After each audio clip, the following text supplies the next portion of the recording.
Soy Magdalena García Hernández, coordinadora de Mira Pensadoras Urbanas. Les hablaré de macroeconomía para la igualdad en los gobiernos locales en América Latina, dando un breve resumen de la macroeconomía en su origen y desdibujamiento. Tópicos estratégicos que vamos a ver en el transcurso de mi exposición tiene que ver con lo siguiente. La primera son, la ciudad que necesitamos es aquella en la que se garantice el derecho a la ciudad, derecho colectivo, que potencia los derechos humanos individuales.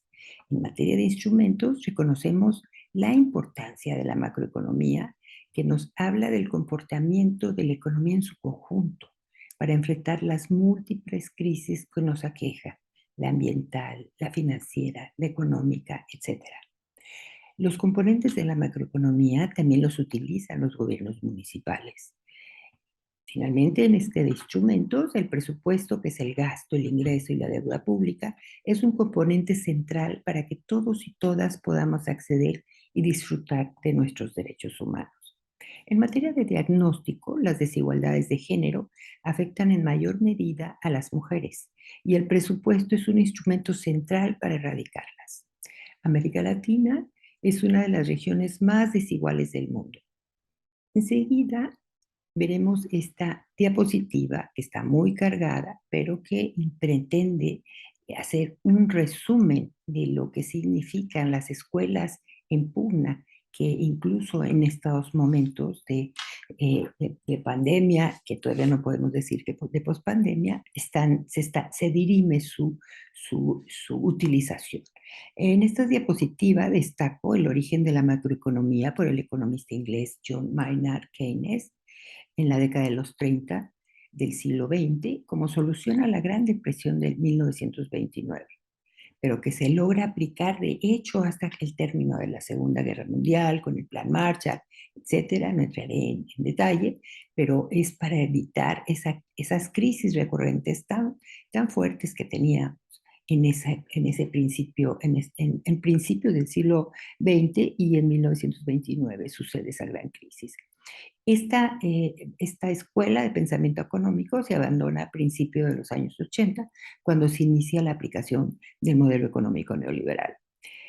La escuela keynesiana y neoliberal, encabezada por Hayek, representante de la escuela austriaca, difieren radicalmente en sus postulados, y eso los vemos prácticamente de forma cotidiana cuando se habla de si gastar, no gastar, más Estado, más mercado.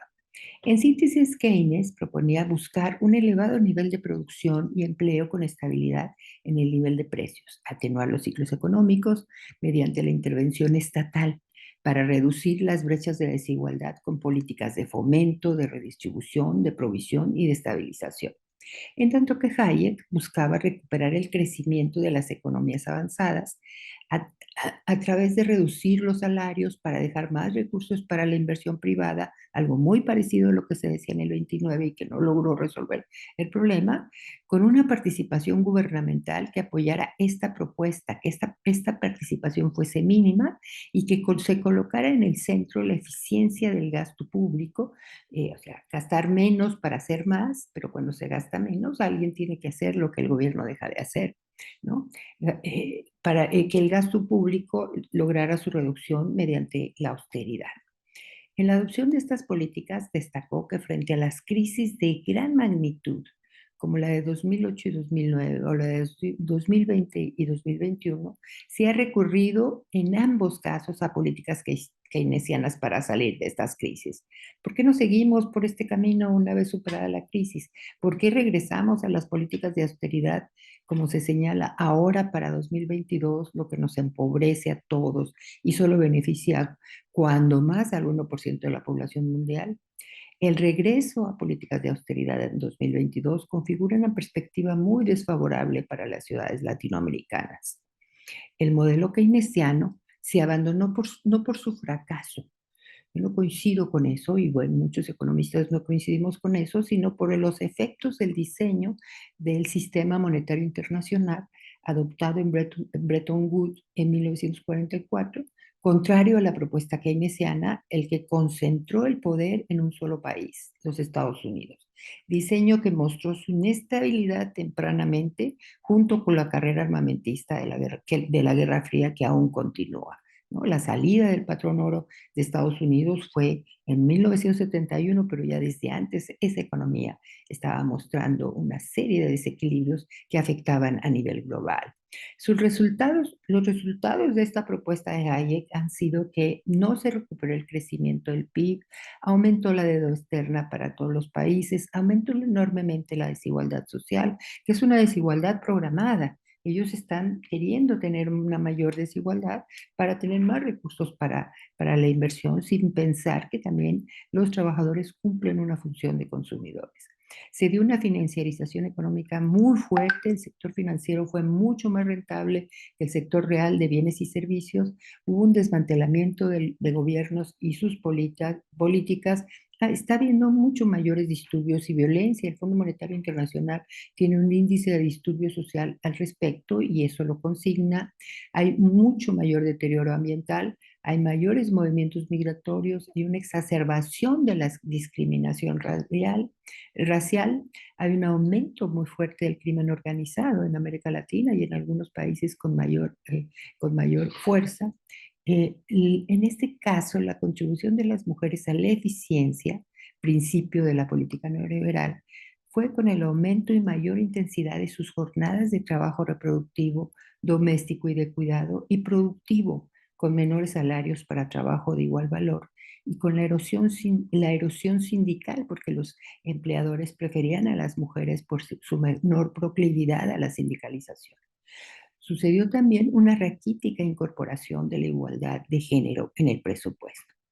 Adicionalmente, las aportaciones al bienestar de las mujeres durante la pandemia ha sido muy valiosa al soportar mayores cargos de trabajo doméstico durante el confinamiento, de generación de ingresos, la conciliación trabajo y familia, de la que los hombres comienzan a percatarse de su profundidad de disfrute, lo cual es una buena noticia, y la atención que se requirió en materia educativa, que también fue cumplida por las mujeres. Las mujeres han hecho un gran papel, a pesar de que ha habido en América Latina y el Caribe prácticamente muy poco de política anticrisis. Enseguida vemos una gráfica que nos muestra cómo se ha ido comportando el mundo en términos de ese crecimiento que se maneja como el centro de estas propuestas, y que bueno, la forma más fácil de medirla es a través del PIB. Ya sabemos todas las críticas que hay al respecto, pero es la información que se tiene y que nos permite hablar de ciclos económicos. Esta gráfica pueden ustedes ver los ciclos con muchísima claridad y las crisis, ¿no? Con datos del Banco Mundial de 1961 a 2020, que muestra tanto las azules o azul marinas, que se ven casi negras, y las amarillas, nos muestra qué porcentaje de países de esas regiones, uno es América Latina y el otro es el resto del mundo, tuvieron tasas de crecimiento negativa ese año, ¿no? Con respecto al total de los países medidos, ¿no? ¿Y qué advertimos? Pues advertimos que el desmantelamiento gubernamental afectó en mayor medida a América Latina. Ustedes pueden ver que a lo largo de esos 40 años, las columnas amarillas son mucho mayores que las columnas azul marinas, ¿no? Y por lo tanto afectó en mucho más medida a los países de América Latina y el Caribe. Podemos ver también que hasta la década de los 70 la tasa de crecimiento del PIB, que es la verde, la de América Latina, y la negra, la del resto del mundo, la de América Latina era mayor que la del resto del mundo. Entonces, en ese momento sí podíamos hablar que éramos países en vías de desarrollo y que en algún momento en el tiempo seríamos países desarrollados, ¿no? Eso era lo que permitía la aplicación de una política económica cercana a la economía de bienestar, como es la propuesta keynesiana. A partir de la década de los 80, la década perdida, es cuando se inicia la aplicación generalizada del modelo económico neoliberal. El crecimiento del PIB en América Latina y en el Caribe fue menor al del resto del mundo. Los periodos de crisis fueron cada vez más agudos y más frecuentes. En el caso de los municipios, que es esta siguiente gráfica, los municipios en América Latina y el Caribe, El comportamiento de la actividad económica es un factor crucial para el desempeño de las ciudades. Los municipios son a los que sobre los hombros de los municipios recae el comportamiento de las ciudades. La macroeconomía les compete también a ellos al tener atribuciones en parte de los componentes del gasto, de los ingresos a través de impuestos y de la deuda pública. Incluso si su ejercicio de gastos son ágiles, acelerarían la velocidad de circulación del dinero, lo que sería favorable al crecimiento económico y a la distribución del ingreso, incidiendo en la política monetaria, ¿no? A pesar de que no tienen atribuciones, pueden incidir en ella. Pero la macroeconomía desapareció con el neoliberalismo. Entonces, bueno, los municipios han estado muy limitados, con recursos muy limitados. La descentralización, que consiste en distribuir funciones y atribuciones y recursos entre las administraciones públicas centrales y los gobiernos subnacionales, que son los estados o regiones en otros países, o los municipios, en América Latina se inicia la descentralización y pensando en los municipios en la década de los 80, justo cuando se adopta el modelo neoliberal. Entonces se transfieren responsabilidades, se transfieren funciones, pero desde sus inicios con recursos económicos menguados por las políticas neoliberales y privatizaciones de servicios públicos que mermaron mucho sus ingresos y reportaron no muy buenos resultados. En realidad diríamos que malos resultados, las privatizaciones de servicios públicos. Con la descentralización se distribuyeron los costos de lo justo entre los tres órdenes de gobierno. A ver, los tres somos responsables, no solamente el gobierno central o federal, ¿no? Pero una vez descontados esos costos, en el siglo XXI los gobiernos centrales deciden nuevamente retomar el control nacional del presupuesto, lo que reduce para reducir la dispersión en la toma de decisiones, pero también lo que genera una menor transferencia de los recursos que son los del territorio, ¿no? O sea, hacer con el territorio para los gobiernos municipales, que les afecta en su desarrollo en las ciudades, ¿no? Nuestras propuestas vendrían desde dos miradas. La primera es la línea que retoma, la primera línea es la que retoma instrumentos que han demostrado su eficacia en los resultados en los gobiernos municipales para incidir en la transformación de las ciudades con una fuerte participación de las mujeres a nivel comunitario.